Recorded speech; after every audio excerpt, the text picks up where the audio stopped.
네, 안녕하세요. 염정입니다.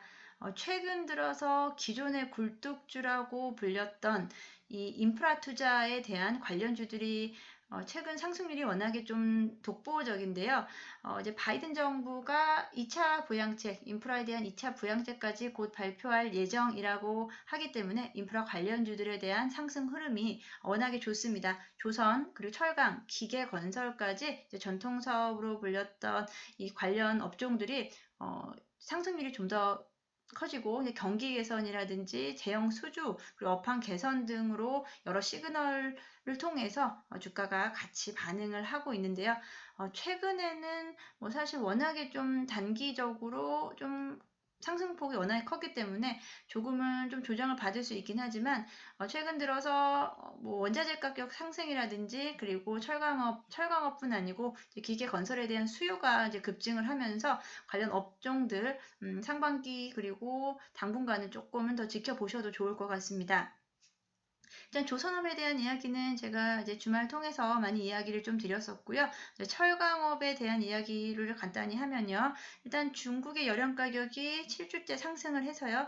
최근 이제 철근 유통 가격이 최근에 국내 철근 유통 가격도 3주 연속으로 지금 오르고 있다. 2012년 이후에 최고치를 달리고 있다. 그리고 조 바이든 미국 행정부에서 이제 인프라 투자에 대한 정책적 모멘텀까지 기계 업종에 추가적으로 추가되는 이제 모양새이기 때문에 지금 사실 주도주 없는 이 상황 속에서 기계 건설, 철강 업체에 대한 관심 지속 가능하다라고 봅니다.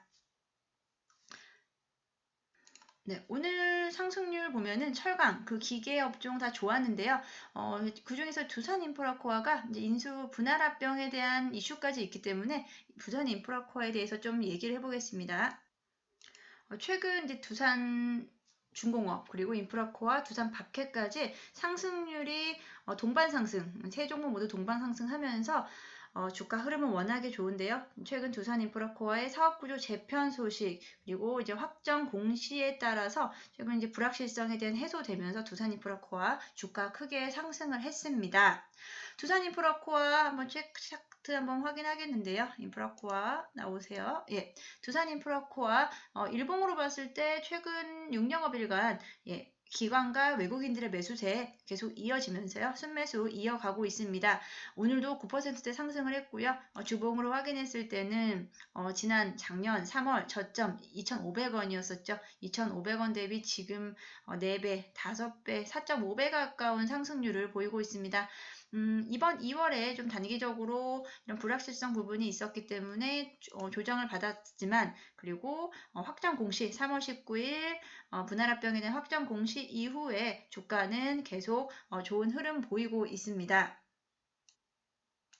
일단 두산 인프라코어는 일단 존속법인과 분할 설립 부분으로 분할 설립 회사로 분할이 될 예정이고요. 분할 이후에는 두산인프라코어는 순수 대형 건설 장비 회사로 변화할 거고요. 이제 투자 부분은 중공업으로 합병이 되고 결정이 됐습니다. 그리고 이제 현대중공업으로 이 부분이 매각이 될 예정이고요. 외국인들과 기관 투자자가 이 부분에 대해서 순매수가 계속 이루어지면서 주가를 끌어올렸습니다. 기업 일정에 대해서는 공시가 나온 게 있는데 사실 조금은 좀 디테일한 부분이 있고요. 조금 이제 기존 주주분들 그리고 신규로 들어가실 분들은 사실 이제 스케줄에 대해서 날짜, 스케줄에 대해서 좀 정확하게 확인하고 가셔야 될 부분이 있기 때문에 이 부분은 조금 따로 떼어내서 좀 더 자세하게 설명을 드려야 될 것 같아요. 일단 4월 5일 날이 이 주주 확정 기준일이기 때문에 그 후에 뭐 반대매매 통지라든지 주식 매수 청구권 그리고 이제 분할 합병 기일, 신규 상장일까지 조금 이제 앞으로 한 4, 5, 6 4, 5, 6이죠. 한 3개월간의 일정이 있습니다. 이 일정에 대해서는 따로 떼내서 좀 자세히 좀 설명을 드리도록 하고요. 그리고 두산 바켓의 지분은 두산 중공업으로 두산중공업 주식으로 이제 전환이 될 거다라는 부분입니다. 최근에 두산인프라코아가 대형 굴착기를 출시를 했었죠. 기사 나왔었고요. 초대형 굴착기, 100톤급의 굴착기를 개발을 해서 세계 시장에 출시를 했습니다. 판매 시작과 동시에 이제 몽골, 칠레 등에서 수주 계약이 계속 이루어지고 있고요. 시장의 뭐 초대형 굴착기 시장 규모가 연간 한 1000대 수준이라고 합니다. 최근에 이제 경기 회복 그리고 원자재 가격 상승 등으로 석탄, 광산, 대형 건설사가 주요 고객이 되는데 이 광산이나 구리광산, 금광 등에 투입될 예정이라고 하고요. 특히 이제 중국 굴착기 시장이 중국 시장이 빠르게 회복세에 접어들면서 이 장비에 대한 교체 수요 그리고 성장세가 접어들고 있다. 이 부분에서 건설기계 부분이 당분간 유효할 것이다라고 보고 있습니다. 두산인프라코어의 매출 실적을 한번 좀 확인을 해보겠는데요. 기업 실적으로 일단 보면은 이제 작년 2분기에 워낙에 이제 좀 코로나로 인해서 급감했습니다. 영업이익 면에서 좀 급감했다가요. 다시 좀 올라왔고요. 지금 올해 1분기에 급격하게 상승을 했습니다. 급격은 아니고요. 예, 완만하게 상승을 했습니다.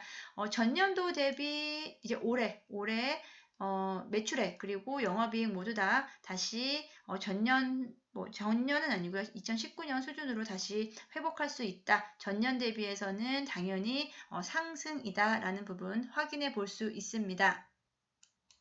예, 두산인프라코어의 주가 전망 그리고 합병 소식에 따른 이슈까지 좀 간단히 짚어봤는데요. 현재 주가가 좀 사실 급등한 면이 없지 않아 있습니다. 하지만 이제 부양체계, 바이든 정부의 부양체계에 대한 발표가 곧 있을 예정이고 이 부분에 대해서 인프라 관련주들 다시 말씀드리면은 철강 그리고 건설 기계에 대한 부분 추가 상승이 좀 남아 있다라고 보고 있고요. 또 일시적으로도 조정이 올 수도 있습니다. 조정이 와도 하반기, 상반기 그리고 하반기까지도 인프라 투자에 대한 그리고 글로벌 전체적인 전체 시장에서 다시 경계 회복 그리고 고용 창출을 위해서 인프라에 대한 투자는 적극적으로 이루어지고 있다. 일단 미국이 인프라 투자에 가장 선제적으로 지금 나서고 있고 아직 우리나라라든지 주요 국가들이 아직 이 인프라 투자에 대한 부분을 아직 정확하게 아직은 제시를 하지 못하고 있지만 건설업에 대한 다시 호황 그리고 주택 건설 공급에 대한 부분 여러 가지 차원에서 봤을 때 국내에서도 인프라 투자에 대한 부분이 다시는 아니죠. 예, 인프라 투자에 대한 부분이 재정 정책이 다시 발표될 수가 있다라는 가능성까지 열어두면서요. 기존에 조금은 좀 소외받았었죠. 예, 인프라 관련주들, 기계건설, 철강, 그리고 건설업까지도 하반기까지 중장기적으로 투자 관점에서 생각해 보셔도 좋을 거라고 생각이 됩니다. 오늘 두산인프라코아를 중심으로 해서 인프라 관련주 이야기를 좀 해봤는데요. 두산인프라코아 제가 그 상세 일정 따로 떼내서 조만간 다시 영상 올려드리겠습니다. 예, 오늘도 좋은 하루 마무리하시고요. 내일도 성투하시기 바랍니다. 감사합니다.